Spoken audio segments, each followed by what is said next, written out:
Boa noite a todos, sejam todos muito bem-vindos. Vamos ao nosso encontro das quintas-feiras da ABRAP Mato Grosso do Sul. Hoje o tema, deixa eu passar aqui.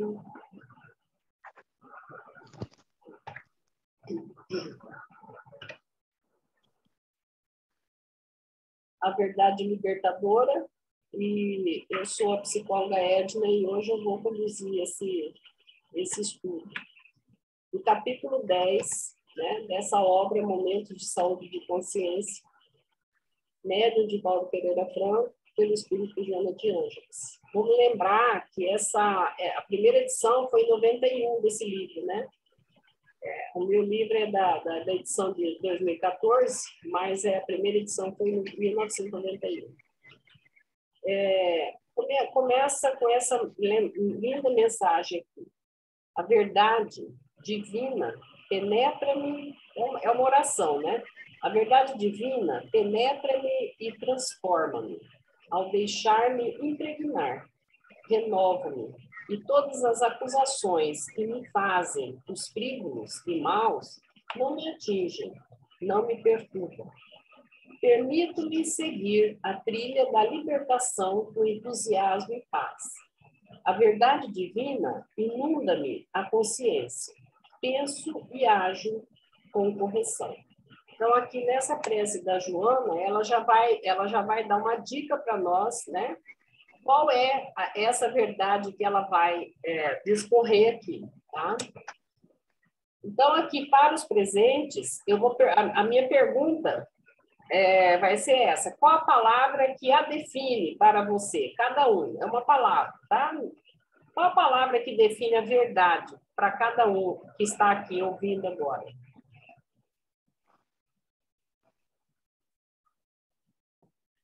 A palavra pode definir a verdade.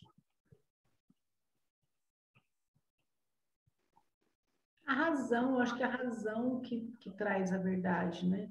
Eu usaria razão. Eu diria duas palavras. Pode falar em duas palavras? Pode falar. Desculpa eu falar que palavra, qual a palavra. Pode ser mais de uma palavra. Às vezes é um pensamento. Na minha mente me veio consciência tranquila. Consciência tranquila. Tá. Eu ia falar consciência também. Consciência também. E a Maria disse sobre a razão, né? Tá. Bom, a etimologia e sinônimo dessa palavra, do latim veritas ou veritas atis, do grego aletheia, que significa o não oculto, o não escondido, o não dissimulado. O verdadeiro é o que se manifesta aos olhos do corpo e do espírito. A verdade é a manifestação daquilo que é ou existe tal como é. O verdadeiro é o evidente ou plenamente visível para a razão. Tá? E tem também aqui como sinônimo, verdade é sinônimo de exatidão.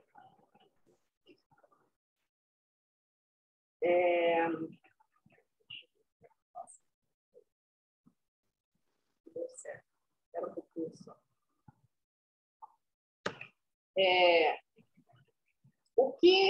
O que é verdade para a ciência? Tá? A verdade é uma relação entre um enunciado teórico, linguístico e uma realidade. Então, é uma relação entre essas coisas, né? No caso das ciências físicas, pode-se dizer que a verdade não muda com o passar do tempo.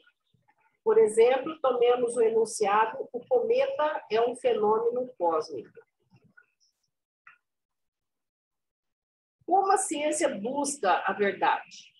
O objetivo da ciência não é produzir verdades indiscutíveis, mas discutíveis.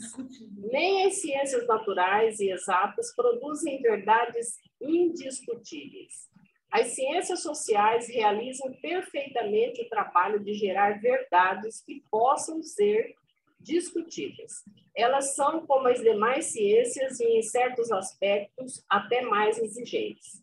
Então, assim, é interessante isso aqui, porque tem pessoa que acha assim, que se a ciência está falando, aquilo não tem como discutir, né? E aqui está dizendo bem isso. As verdades não são indiscutíveis, elas são discutíveis, né? E a cada comprovação, a cada evidência de hoje, pode ser que daqui mais um pouco já não seja mais, né? Essa é a verdade da ciência. E qual é a verdade para a filosofia? Estabelecemos verdades através de um sistema de valores. Esse sistema de valores passa necessariamente pelo conjunto ético e moral de uma sociedade. Por sua vez, esse conjunto ético e moral de uma civilização, de uma família, de um indivíduo, se constitui na verdade que eles encontraram. Por isso que existe um choque muito forte entre o relativismo moral e o dogmatismo. O relativismo moral faz com que a verdade seja algo vinculado à moral de um grupo. Já o dogmatismo é a verdade em caráter absoluto. Ele apresenta uma série de princípios e valores que são indiscutíveis. Podemos destacar, como exemplo, as religiões. Agora, o que é a verdade para as religiões? Verdade em sentido religioso parte do pressuposto de que não há necessidade de um sentido lógico para ser verdade. Enquanto na ciência trabalha-se com evidências, no campo religioso usa-se a fé. O que, segundo Marilena Chauí, a única verdade absoluta é a religiosa, já que não há como refutá-la, uma vez que parte de crença e não de evidências. Às vezes, o caráter de verdade de uma afirmação se baseia na tradição dos antepassados, ou na palavra de um profeta, ou de um livro sagrado, crido como a palavra de Deus. Para o budismo, né, agora nós vamos falar um pouco das verdades em cada religião, tá? Para o budismo, as 4 nobres verdades constituem o ensino budista mais essencial e fundamental. A primeira, a verdade da existência do sofrimento. Tem esse nome aí que eu não comento, só deixar aí. Segundo, a verdade da existência do sofrimento por uma causa radical. Terceiro, a verdade da possibilidade de eliminação do sofrimento. Né? E quarto, a verdade da existência de uma forma para eliminar o sofrimento. Aí tem também no budismo a doutrina das 2 verdades. A doutrina das 2 verdades no budismo distingue 2 níveis de verdade no discurso budista. Uma verdade relativa, ou de senso comum, e uma verdade absoluta ou espiritual. Dito de forma diferente, a doutrina das 2 verdades sustenta que a verdade existe nas formas convencionais e definitivas, e que ambas as formas são coexistentes. Muito interessante, né? A gente vai percebendo, assim, fazendo um paralelo da nossa doutrina em relação às outras, né? Eu achei bem interessante isso aqui. De acordo com o cristianismo, né? Jó 14,6 relata que Jesus Cristo, em um dos seus ensinos, diz: eu sou o caminho e a verdade e a vida. Ninguém vem ao Pai senão por mim. A verdade é, pois, sob a ótica judaico-cristã, considerada um atributo perfeito de Deus. A verdade cristã é baseada na história, na revelação divina, bem como no testemunho da Bíblia Sagrada. E todos esses elementos são cruciais para a crença e a fé cristãs. Cristã, o filósofo William Lane Craig observa que a Bíblia normalmente utiliza as palavras verdadeiras ou da verdade não filosófica, sentidos para indicar qualidades como fidelidade, retidão moral e a realidade. A ciência cristã, eu achei interessante essa parte também aqui. A ciência cristã, confissão que se diz cristão, mas a respeito disso não é reconhecida como uma organização cristã pela maioria das igrejas cristãs atuais, diz que a verdade é o próprio Deus. No hinduísmo, geralmente, a veracidade diz respeito à fala. Falar apenas o que se viu, ouviu ou entendeu. No entanto, a essência da veracidade é muito mais profunda no hinduísmo. É definida como a defesa do conceito central de justiça. Nos Upanishads da antiga Índia, a verdade é sati, vamos citar, única e uma realidade e existência, que é diretamente experimentada quando a visão é purificada de impurezas. O Rish descobre que existe Sati como a verdade do próprio ser, o eu próprio, ou Atma, e como a verdade do ser de Deus, Ishvara. Nesse uso, o termo verdade é usado para se referir não apenas a uma qualidade derivada, verdadeira em vez de falsa, mas ao verdadeiro estado de ser, verdade como realmente é. Isso é descrito por Ramana Maharshi. Não há mistério maior do que continuar buscando a realidade, embora, na verdade, nós sejamos realidade. Já no jainismo, embora historicamente os autores de Jain tenham adotado visões diferentes sobre a verdade, o mais prevalente é o sistema de Anekantavada, ou não unilateralidade. Essa ideia de verdade funda-se na noção de que existe uma verdade, mas apenas seres iluminados podem percebê-la em sua totalidade. Seres não iluminados percebem apenas um lado da verdade, Ekanta. A Nekantavada trabalha em torno das limitações de uma visão unilateral da verdade, propondo múltiplos pontos de vista, mas a partir dos quais a verdade pode ser vista. Interessante, né, gente? Aqui, o jainismo, eu não pesquisei, mas parece que é lá da Índia também, né? Jainismo, eu esqueci de ver isso. Crendo existirem, ainda é sobre o jainismo, crendo existirem múltiplas verdades possíveis sobre qualquer coisa em particular, mesmo as verdades mutuamente exclusivas, os filósofos jainistas desenvolveram um sistema para sintetizar essas várias afirmações, conhecidas como Syadvada. No sistema Syadvada, cada verdade é qualificada para seu ponto de vista particular. Isto é, de certo modo, uma reivindicação, ou outra ou ambas podem ser verdadeiras. Vamos ver como é que é isso no judaísmo. Não há acordo, olha, aqui tem muitas classificações, é muito interessante isso aqui. Não há acordo unilateral entre as diferentes denominações do judaísmo a respeito da verdade. No judaísmo ortodoxo, a verdade é a palavra revelada de Deus, como encontrada na Bíblia hebraica, e em menor medida nas palavras dos sábios do Talmud. Para os judeus racídicos, a verdade também é encontrada nos pronunciamentos de seu rebbe, ou líder espiritual, que se crê possuir inspiração divina.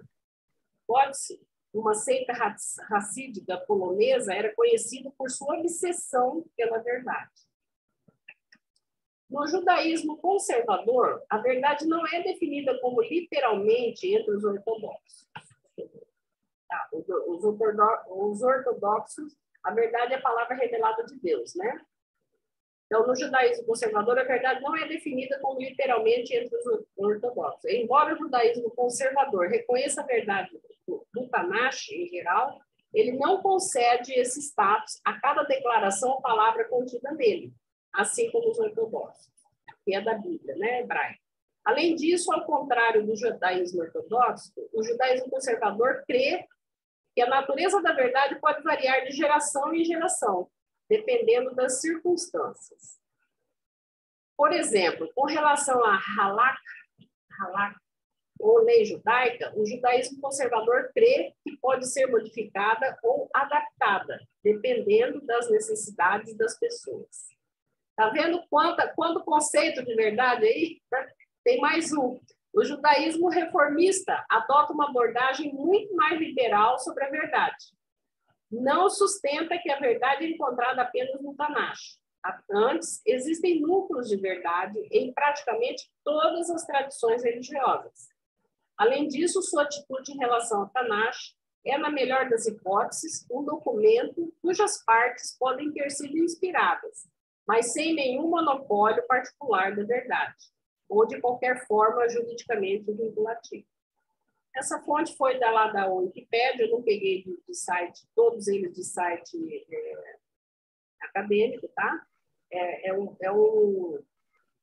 uma orientação de senso comum, né? Quem quiser se aprofundar, achar interessante o tema, né, dá para aprofundar mais, se precisar, seja acadêmico, mais nos sites do Google Acadêmico, por exemplo. Tá? Agora vamos ver aqui o que é verdade para a nossa religião, né? Para a nossa doutrina, Espiritismo. Aqui eu pus uma imagem, né? Busca a verdade, e aí eu não posso ler mais, e a verdade te libertará, né? Quão mesquinha se nos afigura essa ideia da grandeza, do poder e da bondade de Deus. Quanto é sublime a ideia que dele fazemos pelo Espiritismo. Quanto a sua doutrina engrandece as ideias e amplia o pensamento. Mas quem diz que ela é verdadeira? A razão primeiro, a revelação depois, e finalmente a sua concordância com os progressos da ciência. O bom senso diz que de que lado está a verdade? Que confrontando-as, consulte a consciência e uma voz íntima lhe falará por ela. O bom senso diz que de lado está a verdade, e confrontando-as, consulte a consciência, e uma voz íntima lhe falará por ela. Pois bem, essas aspirações íntimas são a voz de Deus, que não pode enganar os homens, mas dir-se-á, porque Deus não lhes revelou de princípio toda a verdade? Tem gente que pergunta isso mesmo. Pela mesma razão, porque se não ensina à infância o que se ensina aos de idade madura. Nossa, posso colocar uma dúvida aí mesmo? Dá licença, Edna? Claro. Foi no cerne da questão da verdade no Espiritismo, quando você pensou como eu, que as pessoas, mesmo estudando a doutrina espírita, vivendo, tentando vivenciar, experienciar com o trabalho, enfim, os questionamentos assim, questionar o espírito de verdade, ou qual é a verdade, conheceis a verdade vos libertará. E a verdade a gente interpreta, já ouvi tantos palestrantes, colegas, amigos e tal do movimento espírita, a verdade é o espírito, né? Nós somos um espírito, na verdade nós estamos encarnados, mas nós somos espíritos, né? Provisoriamente estamos encarnados, mas na maioria do tempo, talvez vamos pensar num tempo aí fora do tempo terrestre, nós somos espíritos trabalhando, evoluindo, desenvolvendo. Então, essa coisa de se revoltar e falar assim, poxa, mas é verdade, então por que eu não consigo me lembrar do que eu fiz, do que eu fiz de errado em encarnações pretéritas, para que eu possa me modificar? E a gente já vem com essas respostas todas através até da codificação do Kardec, né? Quando ele diz, mas a gente tem, os espíritos respondem, você é o véu do esquecimento, porque se você lembrar o que você fez nas reencarnações pretéritas, ao invés de você prosseguir, você corre o risco de ficar marcando passo na raiva, no ódio, no rancor, no arrependimento, na depressão, e etc, etc. Então, a gente pensa que a verdade no Espiritismo ela pode assumir, conforme o entendimento de cada um de nós, estudiosos ou não da doutrina, quem vai entrando em contato com a doutrina no início, né, deve questionar também, né? Essa agora, de uns tempos para cá, os jovens, né? Eu uso muito aquela Rádio Boa Nova, um programa que tem sábado só de jovens, e tem uma menina que conduz o trabalho de uma forma assim tão leve, tão brilhante. Ela na brincadeirinha assim, ela vai falando uma maturidade, ela vem revelando uma maturidade tão legal, apesar de uma idade cronologicamente falando de ser uma jovem. Então, eu pergunto aqui, né? Há quanto tempo a gente vem tentando entender o que é essa máxima de Jesus, né? Conheceis a verdade e ela vos libertará.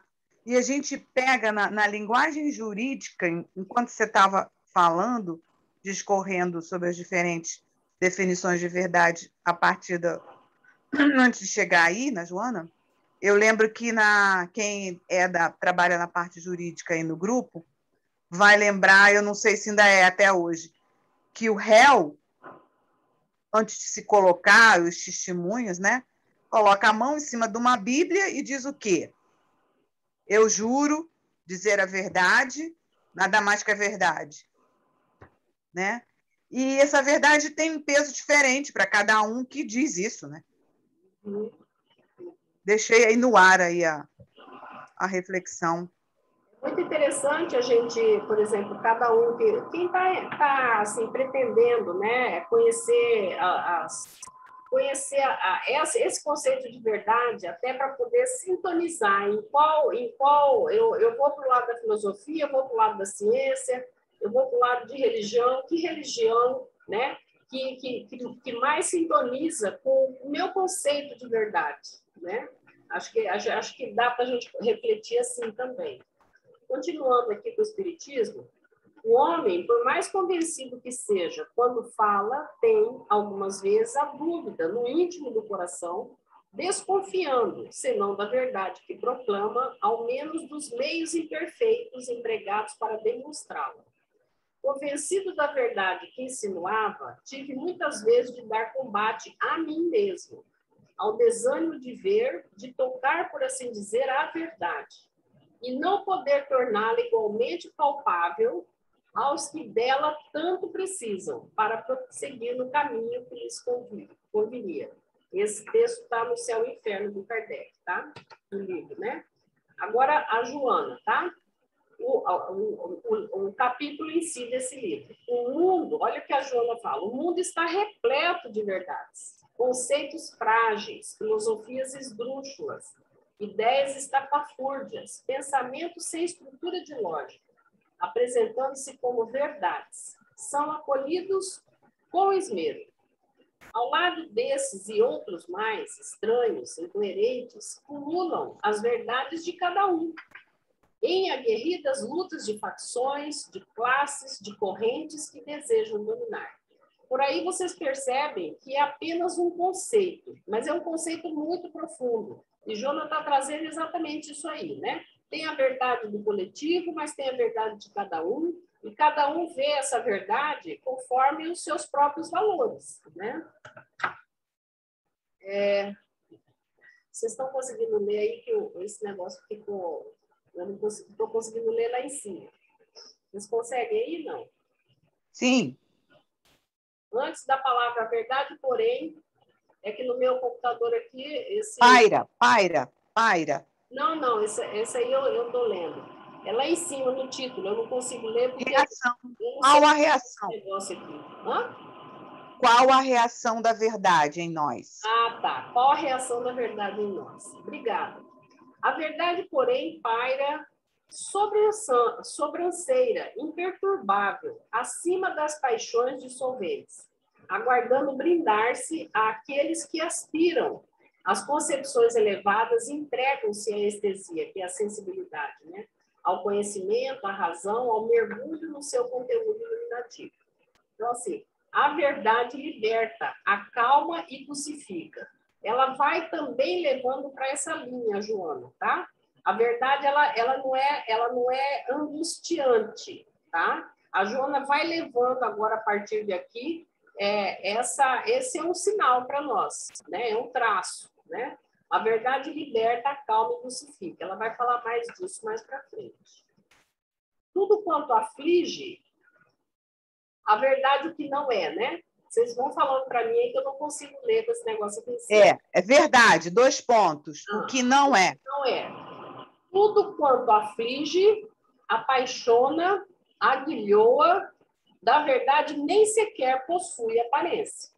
Enquanto essas expressões somente ferreteiam o ser, levando a paroxismos, a descontroles e alucinações. Então, aí ela já vai identificando o que é verdade, né? E o que não é verdade.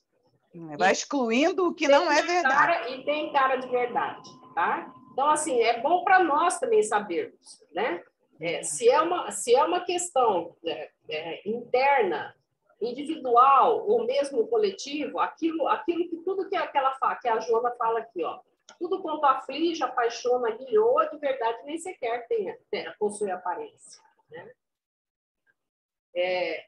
Fala para mim, é verdade de cada um? É isso? Sim, sim. A união do ser com os seus conteúdos dá-se em regime de entrega e paz. Opera-se com lentidão, segurança e reflexão, produzindo a transformação interior daquele que se lhe facultou conquistar. Aí achei muito interessante essa imagem, porque de um lado está vendo 4, vocês percebem aqui, ó? Mas o outro ali fala, não, são 3, e para ele são 3. Vocês perceberam? A realidade pode ser tão complexa, né, que as observações feitas de um determinado assunto, vistas de ângulos diferentes, podem parecer bem contraditórias. Olha que interessante. Eu achei muito legal essa imagem. É o mesmo que aquele capítulo do Evangelho nos ajuda a entender. São pontos de vista, né? Ponto de vista. Porque aqui é verdade de cada um. Então, assim, tem muito a ver com meus valores, né? Então, aquilo que eu considero como 4, igual essa imagem, né? O outro está vendo as mesmas coisas, mas está vendo 3, né? Então, por isso que a realidade pode ser tão complexa, né? A realidade pode ser tão complexa. Ela não é tão simples assim. A falsa verdade. O que resolvas, sem aprofundamento de análise, considerar como verdade, em tal se converte. Olha outro perigo, né? Acreditando que é legítimo, torna-se-te real. Né? É bem interessante isso aqui também. Como saber qual a verdade? Então, né?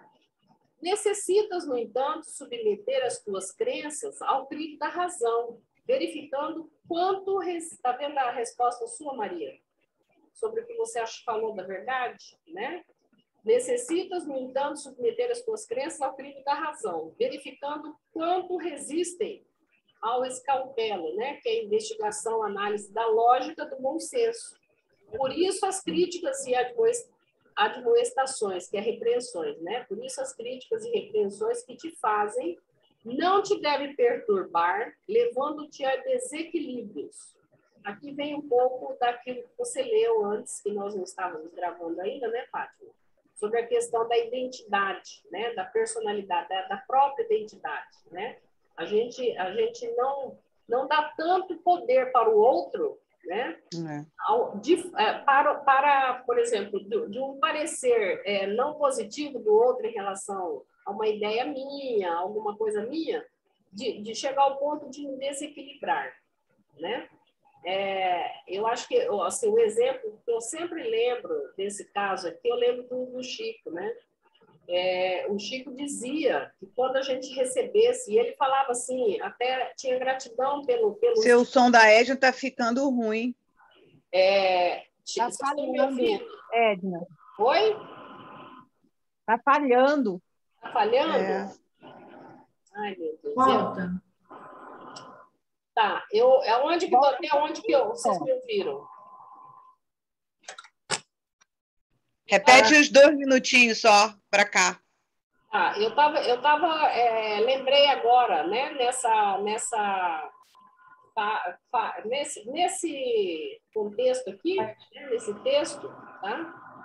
Eu lembrei do Chico, né, que o Chico dizia até que tinha até gratidão pelo inimigo, porque o inimigo dizia verdades, né, que ele ia então ele ia submeter a razão dele para saber, porque poderia sim ser que esse inimigo olhou alguma coisa que ele não tinha visto. E aí, então, ele podia modificar, tinha a oportunidade de modificar. Ou então ele ia perceber, ele ia submeter ao crivo da razão e perceber que não, que isso é do outro, não era dele, né? Mas ele, de qualquer forma, ele tinha também gratidão por aquele, entre aspas, inimigo, né? Pela fala sem filtro, né? Porque é o inimigo útil, né? Porque se a pessoa não tem afeto, ela não precisa falar com filtro, ela fala sem filtro, e às vezes ela fala para ofender mesmo, né? Então, o Chico fazia isso. Ele submetia o crivo da razão. Acho que dá para a gente pegar esse exemplo, eu acho muito legal isso. Me marcou quando eu ouvi isso aí dele, né? Então, por isso, as críticas e repreensões que te fazem não te devem perturbar, levando-te a desequilíbrios. Antes de mais nada, elabora o teu programa de ação, dispõe-te a executá-lo e escudando-te, né? Protegendo-te no ideal que esposas. Segue em frente, né? Então, acho que é bem isso.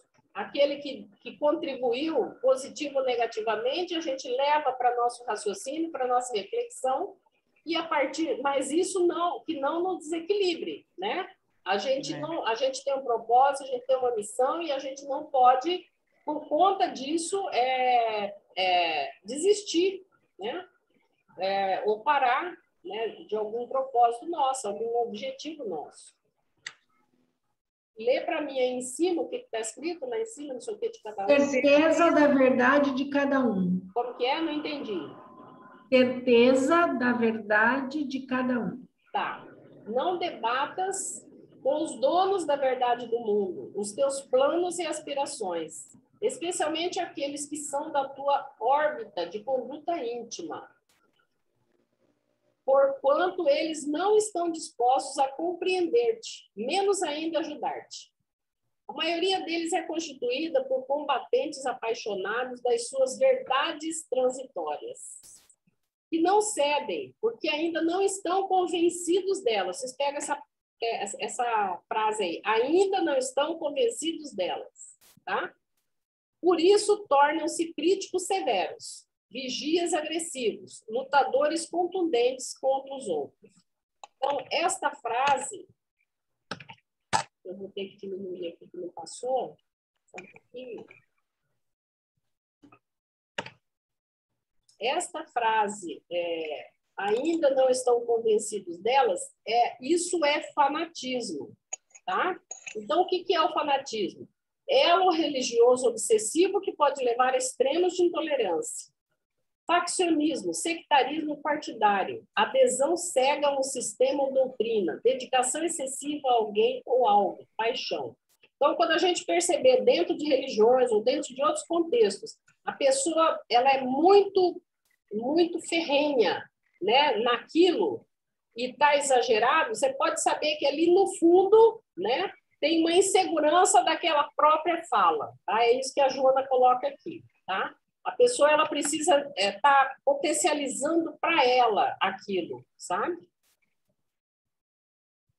Isso é bom para dentro da religião também. Pessoa, se a gente perceber ao nosso lado, né, dentro das nossas casas religiosas, perceber alguém muito assim, pode saber que ele não tem uma certeza íntima, não. Tá? Ele tá tentando se potencializar ali sem uma certeza íntima daquilo que ele está falando. É porque, como diz a Joana, a verdade é libertadora. Exatamente. A verdade, se a verdade é libertadora, ela é leve. Ela não é uma coisa que você precisa estar enfiando com ela abaixo, né? Provando, né?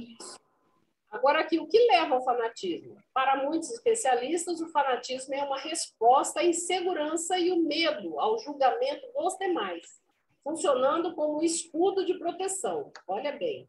A pessoa se encerra em convicções absolutistas e inquestionáveis, para não ter que lidar com a sua própria fragilidade. Tá? Então, é isso. Meu propósito agora, tá? Não lhes des atenção. Lembra lá que a gente deixou lá, a Joana deixou uma deixa lá, né? Não precisa se desequilibrar por um parecer diferente daquilo, por uma verdade do outro diferente da sua, vamos dizer, né? Então, ela diz assim, não lhes des atenção, sem considerar-lhes as opiniões contra ti, as referências aleivosas, que são enganosas, falsas, né? E os comentários ácidos. Eis que perdem o sentido, não te alcançando jamais. Valorizando-os, tornam-se verdades que te incomodam e perturbam a marcha, embora tenhas um destino a objetivar. Isso é muito profundo, gente. É aquela coisa, se a gente tem um propósito, uma missão, né? E a gente tem se aquilo é verdade, né? Essa coisa é leve, não é angustiante, né? Mas tem pessoas que estão pensando diferente e pode nos atrapalhar, e é isso que a Joana diz assim, não lhes dês atenção. Se eu tenho certeza que aquele objetivo, aquele propósito meu, ele está certo, de acordo com a verdade, a minha verdade, né? Daquela missão, por exemplo, que eu tenho de alguma coisa, né? Eu, mesmo tendo opiniões que podem me desequilibrar, eu tenho que focar naquilo que é verdadeiro para mim. E aí, como a Joana falou, se é leve, é libertador, a verdade está certa.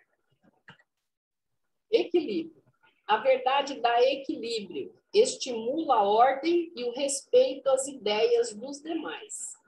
Muito profundo. É pouquinho, mas é profundo isso aqui, né, gente? É respeito, né? Porque resume isso aí, é respeito. A verdade dá equilíbrio, estimula a ordem e o respeito às ideias dos demais. Hoje em dia eu percebo muito a dificuldade, né, das pessoas, delas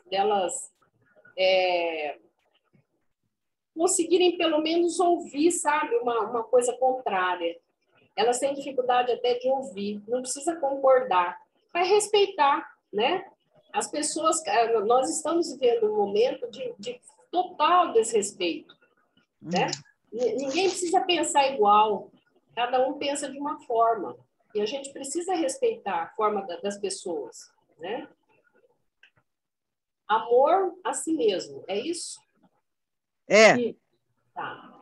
Desincumbe-te dos compromissos, sem preocupação com aquilo que os outros pensam sobre ti, tuas ações, tua vida. És livre para agir, assim como te tornarás escravo do que faças, colhendo conforme semeis. O mais não tem importância, exceto se preferes valorizá-lo. A Joana, ela é um tema que parece que não tem lá muita coisa para ver, né? Parece que faz parte do dia a dia a palavra verdade, não parece? Né? É muito profundo, é muito complexo esse conceito. A verdade luminosa. A verdade felicita sempre.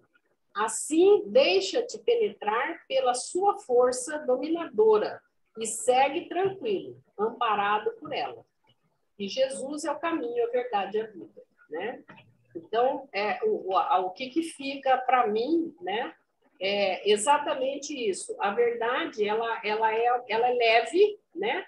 Ela é equilibrada, né? E ela não precisa da gente estar colocando não, como chama aquele negócio?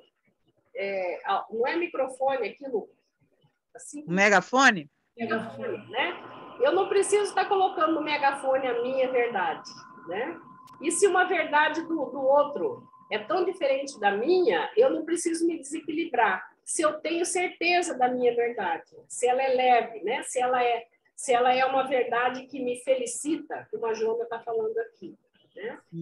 Então, eu não preciso me desequilibrar por conta de uma verdade contrária de um outro ser, né? E a gente tem que ter muito cuidado com os nossos caminhos, né? As nossas obras. E aí, quando eu coloco Jesus aqui no final, eu lembro muito que o caminho da obra do Senhor, né? Do Jesus, não é um caminho cheio de flores, pelo contrário, né? Ele foi até crucificado. E quem realmente tem esse propósito, né? De trabalhar e agir nessa seara, vai encontrar muita coisa que a Joana falou. Então, a Joana não fala da verdade, falou bastante sobre o contraditório ali, né? Ela não fala por acaso, ela fala porque ela sabe que o ceareiro, né, ele vai encontrar muitos obstáculos, né? Então, acho que essa é a mensagem desse capítulo, né? É que eu acho que, assim, a máxima de Jesus encerra todo esse pensamento, né? Quando ele disse, conheceis a verdade e a verdade vos libertará. É ligando o sentimento, a experiência da verdade como sentimento, como atitude, a liberdade. né? Mas lembrando que Jesus ele foi autêntico até o final da vida dele. Ele deu a vida, né? Porque se ele tivesse se acovardado com a verdade que ele tinha, autêntica, talvez ele não tivesse sido crucificado, né? Eu acho que esse é a questão que fica para nós, né? Porque ele mostrava que o caminho era o da liberdade, o da verdade. Será que nós estamos assim tão preparados, né, para um sacrifício tão extremo, né, por conta de uma verdade que se ela tem essas virtudes aí que a Joana falou, será que nós estamos preparados para esse sacrifício? Fica só uma reflexão, né? É claro que a gente não tem a evolução de Jesus e tudo, né? Mas é só para a gente poder refletir sobre esse tema, sabe? Ele é um tema bem...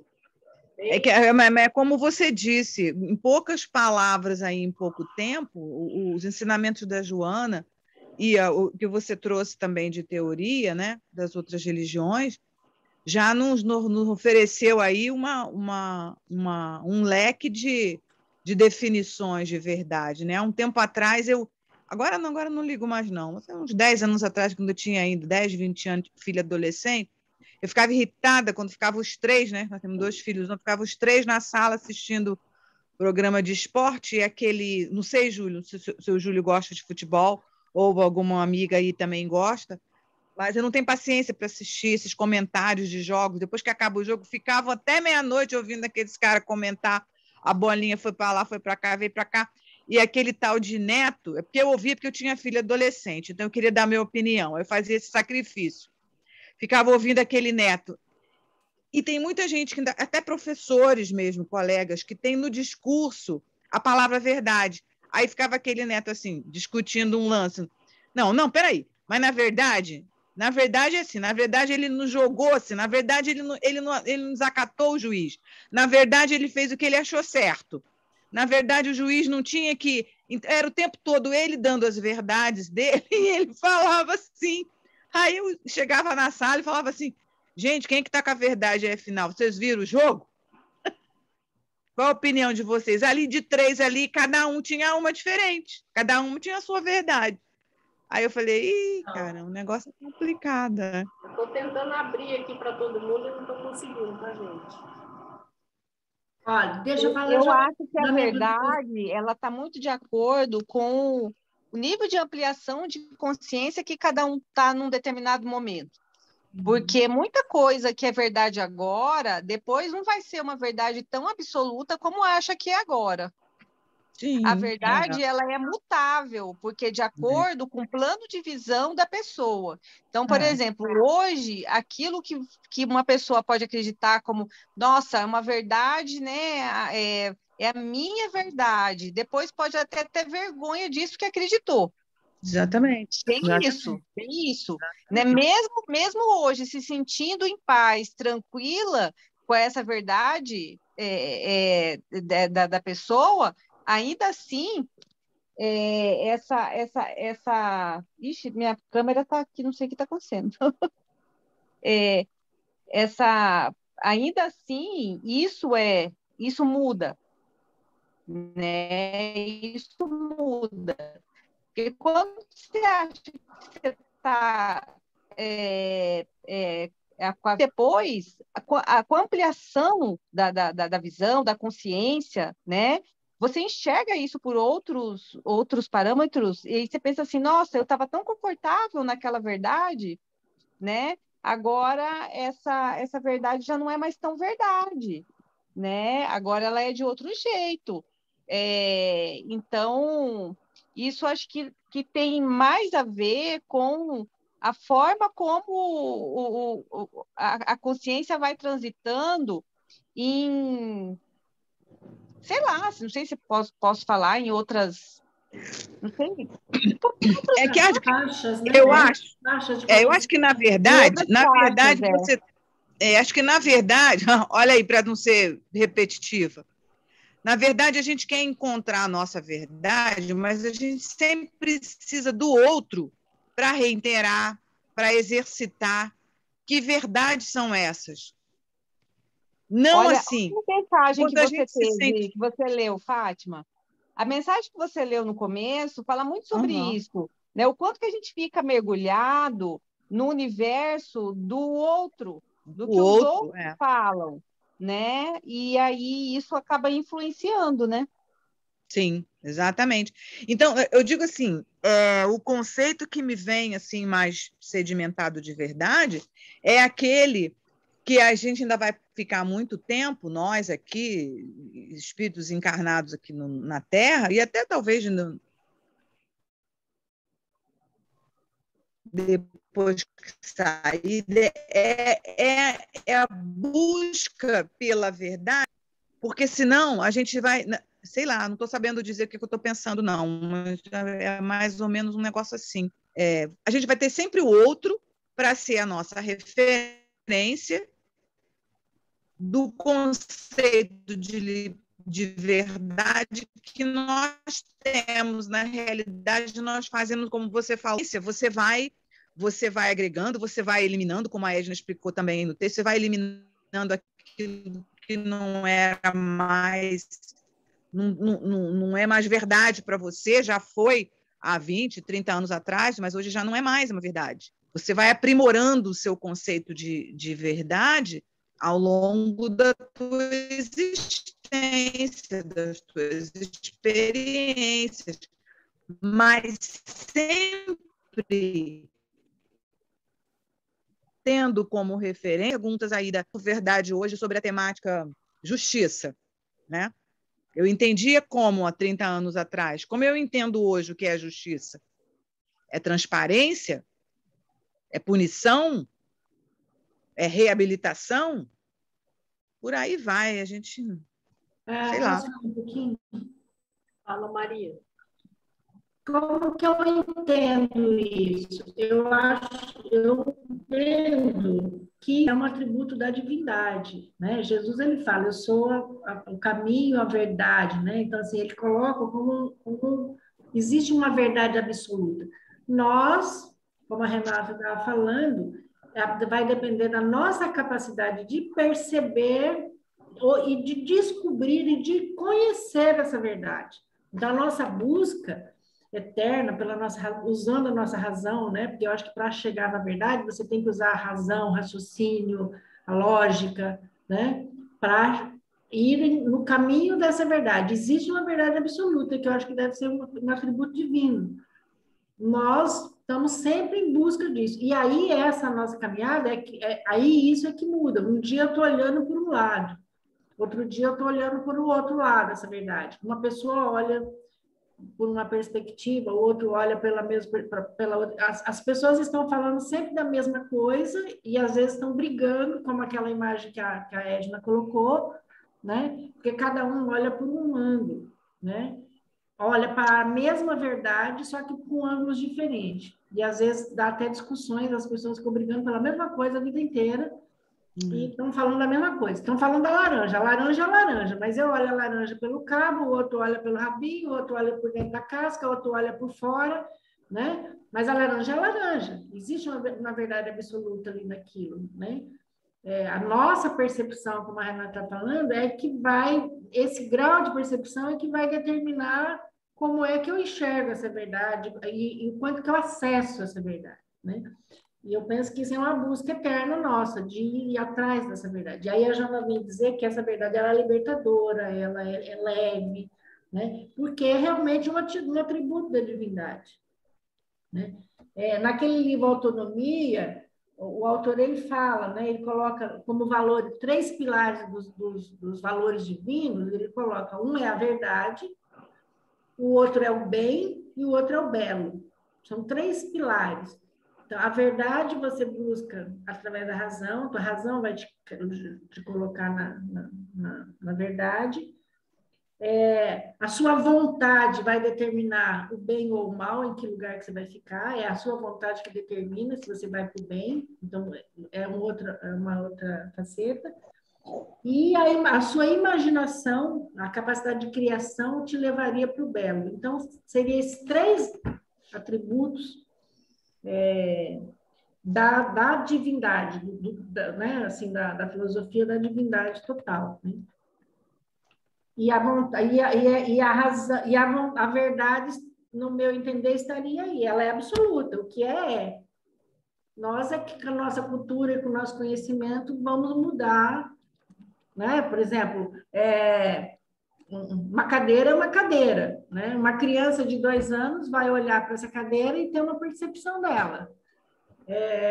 Uma pessoa de 10 anos vai olhar e ter outra percepção. Uma pessoa adulta vai ter outra percepção. A pessoa que construiu a cadeira vai olhar com outro olhar. A pessoa que só vai sentar na cadeira vai olhar com outro olhar, mas a cadeira é a cadeira. O esquizofrênico pode olhar de outra forma também. De outra forma, achar que é uma pessoa, né? Então, assim, aí é a nossa capacidade de desenvolvimento intelectual, eu acho que aí é o intelecto que está aí, a razão, a capacidade de pensar, a capacidade de raciocinar, a capacidade de perceber, é que vai determinar quanto que eu absorvo dessa verdade. Eu entendo assim. Uhum. Eu acredito que, lembrando de Jesus, né? Jesus, ele foi autêntico. Ele não mudou de opinião daquilo que ele veio trazer, né? Uhum. E ele foi sacrificado, a vida carnal, né? A vida do corpo, por conta da verdade. Ele não arredou nem um pouquinho o pé, né? Porque era, talvez aí a verdade divina, né? Acredito que sim, né? Então, assim, para quem é cristão, né? A gente mostrou aí várias outras formas de crença, né? Mas para quem é cristão, para mim, a verdade de Jesus me conduz, né? Isso não significa que eu estou que nem Jesus, mas é um caminho, né? É um caminho, pelo menos tem uma trilha. Caminho da verdade. Caminho da verdade, então... E aquilo que, só completando aquilo que a Fátima estava falando, essa questão da gente olhar a verdade do outro, precisar do outro para determinar a verdade. Eu acho que é nisso que a Joana vem falar no capítulo, como o nosso engodo. Enquanto eu estou olhando, achando que a verdade é aquilo que o outro determinou como verdade, e não olho para a minha verdade, para meus valores, aquilo que eu acredito, é onde tem o sofrimento, né? Eu estou pautando, eu estou achando que é verdade o que a Edna diz que é verdade, né? Ou que o mundo diz que é verdade. Eu não busquei a minha verdade, a minha razão, o meu raciocínio, o que eu realmente consigo compreender a respeito daquilo, né? Eu acho que se você vai para esse caminho de buscar a verdade por aí, por aquilo que é seu, que faz sentido para você, que a sua razão compreende, aí fica mais leve e mais coerente esse caminho do que você ir no caminho do outro. Então, eu também creio assim, sabe, que existem partes da verdade absoluta em cada coisa. Assim eu penso, né? Então, assim, por isso muitas, sei lá, milhares de opções de caminhos, né? Caminhos pela ciência, pela filosofia, pelas religiões, né? Cada parte aí tem alguma parcela de verdade, né? E aí, assim, como nós somos bem diversificados, né? Tem todas essas opções. Então, onde que eu mais sintonizo? É onde eu vou buscar, né? Enquanto você sabe, né? Você sabe que eu estava ouvindo essa semana um debate bem interessante, que a temática pairava em cima da mídia, né? E aí, falando em ciência, como que as ciências, sobretudo do comportamento humano, né? Ela vem ainda sendo mal utilizada, né? Na sua porcentagem lá, não arriscaria nem que porcentagem é essa. Mas, assim, ele citou o neuromarketing. Nem imaginava que já existia com esse nome. O que é o neuromarketing? Ele definiu assim, vamos ver se eu consigo resumir para vocês. Por exemplo, em tempos de pandemia, nós estamos lá inteirando já o 2º ano, todo mundo, cada um com suas manias, com seus conceitos do que é se divertir, mas só sofrimento, só pancada, né? Quase 2 anos, pancada em cima de pancada. morrendo, morrendo, morrendo, morrendo, vacina, vacina, vacina, não tem para todo mundo, do medo de vacina, só pancadaria. Aí vem neuromarketing, depois que apareceu uma luz lá no túnel, vieram as vacinas, aí começa. O neuromarketing começa a bombardear, bota na mídia, assim, você está sofrendo muito, agora não vai precisar sofrer mais, porque agora você já pode beber o vinho tal, a cerveja tal, já pode estar liberado agora. Quer dizer, ligou, né, a alegria, a felicidade toda com o consumo, né, do álcool. E tá nem aí para a galera que já afundou mais ainda no vício por causa da pandemia, né? Se já o negócio já não estava muito bom, com a pandemia, para se livrar do sofrimento, que já era essa saída, a coisa foi se agravando cada vez mais. Então, Fátima, essa verdade essa é cruel, né? Aí você percebe onde é que as pessoas que querem liberar as drogas, né? Onde é que vai acontecer? Não tem como não dizer, tá? Tudo que é publicizado, isso tende a aumentar a demanda. Isso é lei de mercado, entendeu? Então, assim, você acabou de falar da bebida. É liberado, o fumo e o álcool é liberado, né? Pela lei, você pode fazer propaganda. Acho que cigarro não, parece que não pode mais. Mas, de qualquer forma, se tivesse a maconha, cocaína, qualquer uma droga dessa fosse como o álcool, né? Ia ter esse neuromarketing aí, né? Que agora já virou ciência aí, né? Ia ter. Então, assim, de repente, isso é muito perigoso, porque, de repente, assim, o aborto é uma coisa legal, né? Eu sou dona do meu corpo. Então, olha só onde é que pode chegar isso, né? Tudo que está dentro da lei, eu posso utilizar como propaganda, certo? Eu posso, né? Está dentro da lei. É só uma reflexão também, né? Sobretudo aquelas que vão ligando. Você para de sofrer quando você pode agora voltar a beber tanto ou mais do que você bebia antes da pandemia, porque você vai ficar muito contente com isso. E eu lembrei, Fátima, também que tem países que têm até uma liberação para a questão do suicídio, fala até, porque esse é o do materialismo, né? Esse é bem da filosofia do materialismo. Então, assim, você não está feliz aí com tudo que eu estou te oferecendo, mas tem opção. Você pode acabar sua vida com injeção A, com injeção B, essa é tanto, essa é tanto. Olha até onde a gente pode chegar, né? Estamos longe ainda, né, de uma verdade libertadora, de fato. Uma verdade transcendente, libertadora, exatamente. Eu acho que é a grande eu não sei se eu posso falar esse nome, mas é assim, o grande embate, né, entre o que é espiritualismo e o que é materialismo, sabe? Porque o mundo que a gente vive, aí as verdadezinhas, né? Vamos dizer assim, das verdadezinhas, igual dos amor pequenininho, né? Tá, em qual mundo eu estou falando? Estou falando do mundo materialista ou do mundo, né, da espiritualidade? Né? Vai depender muito, né? Do qual a gente acessa e do qual a gente quer acessar. Né? É uma boa pergunta, uma boa pergunta. É o assunto inicial antes da gente começar o estudo, né? Se eu sei que eu sou espírito e que eu estou por aqui de passagem, e eu pego essa ideia e internalizo essa ideia e vivencio essa ideia antes mesmo de eu desencarnar, eu já estou vivendo a minha verdade, né? Isso aí. Fala, Júlio. Bom, o que eu falo, eu falo. Assim, eu estava apreciando, na verdade, eu estava apreciando o que vocês estavam comentando sobre esse tema, verdade?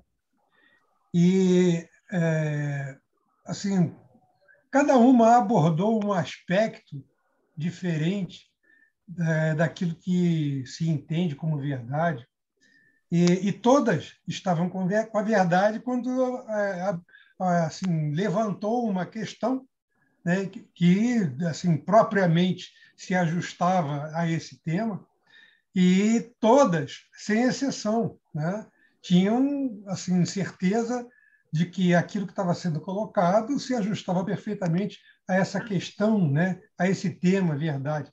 E, de fato, se a gente parar para pensar, raciocinar em torno disso, tudo isso que foi falado se encaixa na verdade.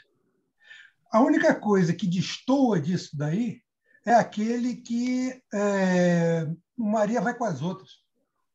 Aquele que não tem uma verdade e qualquer coisa para ele serve. Porque ele está em busca ainda de se achar, em busca de um caminho que ele ainda não identificou. Então, ele vai atrás de qualquer bloco. Então, o sofrimento dessa pessoa é intenso, porque ela não consegue se achar, ela não consegue se localizar no tempo e no espaço.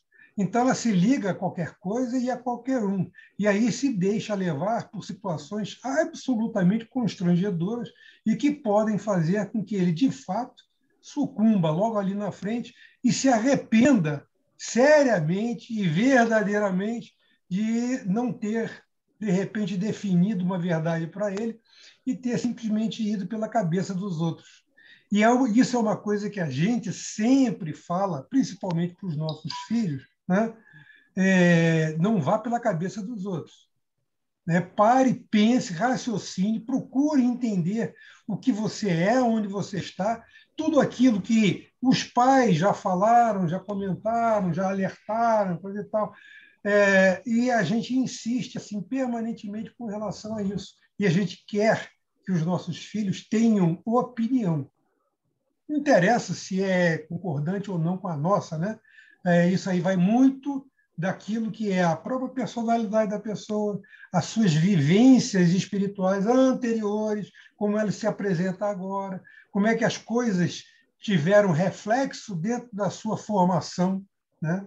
E isso daí faz com que ela estabeleça, ou cada uma das pessoas estabeleçam assim, parâmetros e que elegem como verdadeiros.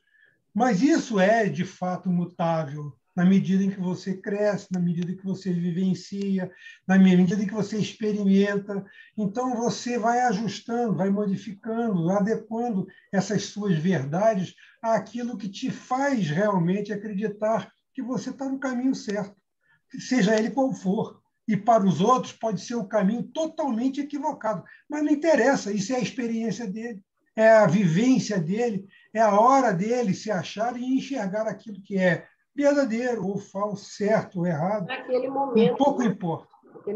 Pouco dele. importa isso. O importante é a pessoa definir um caminho para ela. Né? E, logicamente, né, definido esse caminho, ela vai fazer as suas experiências, vai fazer as suas tentativas, né, de acerto e de erro também, e corrigindo parâmetros, parando arestas. E assim a nossa vida é exatamente assim. Né? E a gente não tem como questionar isso. A gente não pode chegar e dizer, não, fulano está com a razão. Não, ele está com a razão segundo os parâmetros, segundo a ótica dele, segundo a visão que ele tem daquilo que é o mundo, daquilo que ele tem, daquilo que ele faz, daquilo que ele gosta. Os prazeres, né, as sensações, elas são muito diretoras, elas conduzem muito a gente para a definição daquilo que a gente quer, daquilo que a gente gosta, daquilo que a gente pensa, para onde a gente vai. Até o momento em que a gente começa a questionar essas sensações. Será que elas valem a pena? Será que elas são exatamente, traduzem aquilo que é a coisa verdadeira, aquela coisa certa? Ou tem algo mais transcendente, né, que eu posso considerar também? Aí começam a mudar várias coisas, ou todas as coisas, porque tem muita coisa por trás disso tudo que a gente, às vezes, não imagina, não vê, né? Não enxerga, mas elas fazem parte, né, da nossa vida e de onde nós estamos. Então, é um mundaréu de coisas, né? E a gente não pode nunca, né? Apesar da Joana dizer a gente tem que prestar atenção e não pode ir atrás de qualquer bloco, com certeza absoluta. Tá? Mas quem que vai dizer para você esse bloco está certo ou esse bloco não está? Esse bloco está indo na direção correta ou não? Quem é que vai dizer isso para você? você vai se assim, colocar dentro do bloco e ver o bicho que dá. Faz parte da experiência, faz parte da vivência, né? E isso é coisas que você próprio tem que definir e chegar à conclusão, né? Apesar de textos e textos, ideias e mais ideias, ciências e mais ciências, a ciência é uma delas, né? Que a todo momento ela muda, né? Então a ciência é o melhor exemplo disso. Até mesmo assim, ó, tem o espiritismo e a ciência fala, muda, escreve, reescreve, cria teoria, cria não sei o quê, mas ela tende a se dirigir a um ponto focal que está lá no final. E é exatamente isso que a gente faz. É isso que é a nossa vida. Independente de ser social ou não, nós estamos nos dirigindo de diversas maneiras, com diversas experiências, para um ponto final, para um ponto focal, para um ponto máximo lá na frente. E isso é que é a verdade, né? A verdade é essa, nua e crua é essa. Nós vamos nos dirigindo o tempo que levar, da forma que for, com os desvios todos que acontecerem, mas nós vamos buscar, né, a nossa perfeição, não é isso? Essa é a verdade que a gente tem. Por isso que Sócrates falava, eu só sei que nada sei, né? A gente tem uma limitação. Em resumo, assim, em resumo é bem isso. Eu estou agora, né? Qual que é o cenário, né? E aí é a reflexão, né? Cada um tem a sua.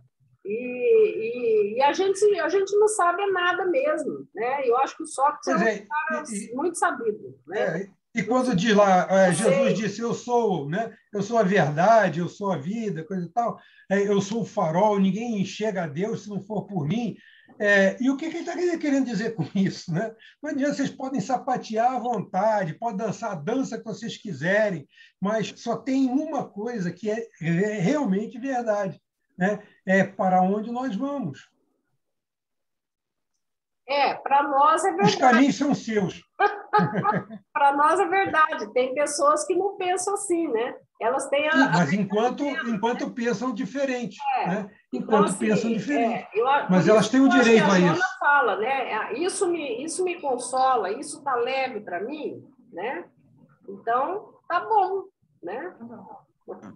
Agora, eu acho que para mim também está vindo uma reflexão assim, até que ponto realmente a gente tem a capacidade de respeitar essa verdade do outro, de não querer que o outro faça o mesmo caminho que você, né? A gente está num caminho, a gente está com uma verdade, com um momento, e aí a gente fica querendo arrastar a turma para o seu bloco, né? Não, vem por aqui, porque aqui é aqui.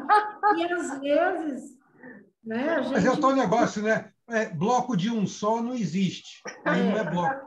Então, você tenta cooptar as pessoas para o seu bloco, tentando mostrar ao outro que aonde você está, o bloco que você está, é um bloco legal. Agora, eu acho que, viu, Júlia, o início da sua fala vai ser uma coisa bem legal, porque você diz assim, a gente não pode, a gente tem essa obrigação de falar para os mais, né, para os nossos filhos, não vá como Maria vai com as outras, né? Porque as opções são muitas. Então, assim, se eu começo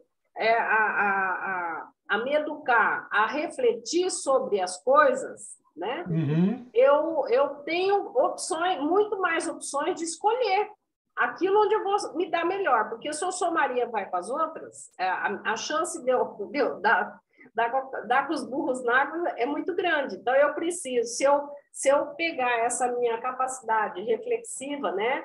Que é o intelecto que você falou, né, Maria? E aí, assim, a capacidade de compreender. Quanto mais, né, os jovens utilizarem, né, dessa riqueza que todos temos, né? Será mais fácil, porque as opções são muitas. Você vê, o Edna, veja só uma coisa. Essa reflexão que você está fazendo aí, ela é assim muito semelhante àquilo que existe, uma relação entre nós e os nossos protetores espirituais, nossos amigos espirituais, porque eles estão assim insistentemente querendo que a gente acerte, mas eles são incapazes não porque não possam, mas porque não devem, dizer o caminho é aquele ali. Isso é escolha sua. Então, nós, como pais, nós não temos o direito de chegar e de impor a nossa vontade para os filhos. Nós não podemos fazer isso, não temos esse direito. Mas nós temos total responsabilidade em mostrar as opções e, se conhecer, dizer o que cada uma pode representar e os efeitos decorrentes de cada uma dessas opções, dentro daquelas que você conhece, né? E fazer com que, de acordo com a opção que faça, você esteja atrás, até mesmo para amparar no caso da queda, para não dar com a cara no chão. Então, dentro dessas opções, que são inúmeras, né, que se apresentam, cada uma delas tem a sua verdade. Cada uma delas tem o seu aspecto positivo, que seja até mesmo que represente apenas o ensinamento, né? Você quebrou a cara para aprender, né? Que seja apenas por isso. Mas isso é uma coisa correta, isso é uma coisa boa, verdadeira, né? Real, e que se constitui dentro daquilo que são as diversas, né? Inúmeras alternativas que a gente tem, sempre um caminho para a gente seguir. Se vai estar certo ou não, a gente vai ver depois, né? Olha só, eu queria dividir com vocês, se vocês me permitem, final de semana, assim, quando sobra um tempinho, à noitinha, assim, que eu estou sem sono ainda, aí eu me permito sair um pouco da doutrina e vou pesquisar outras verdades. Aí, esses dias, eu estava assistindo uma entrevista antiga do Paulo Coelho, Bruna Lombardi, no programa Gente de Expressão, entrevistando Paulo Coelho. E eu briguei com o Paulo Coelho na entrevista que ele deu há 40 anos atrás na televisão, quando ele soltou aquela verdade dele. Ele disse assim, não, porque todo jovem da década de 50, 60, qual jovem que não consumiu nenhuma droga? Aí eu, eu! Deu vontade de furar a televisão assim, e falar assim, quer dizer, quando você tem esse discurso, né, cego, né, partiu do princípio que todo mundo usa drogas, entendeu? Então, isso ainda vai ser muito recorrente, né, no nosso meio, na nossa psicosfera vibratória aqui do planeta, né? É aquilo que a gente está falando aí desde as 7h30. Eu falo a minha verdade e pronto. Todo mundo tem que concordar com a minha verdade. Sim. Isso aí. E aí, gente, tá bom? Tá ótimo. Vamos encerrando. Júlio, você pode fazer a prece para nós, de encerramento? Posso. Pode? Só um pouquinho que eu já vou desligar aqui a gravação. Desejando excelente semana para todos, né? Todos que estão aqui, que vamos ver no YouTube depois. Então, boa noite a todos.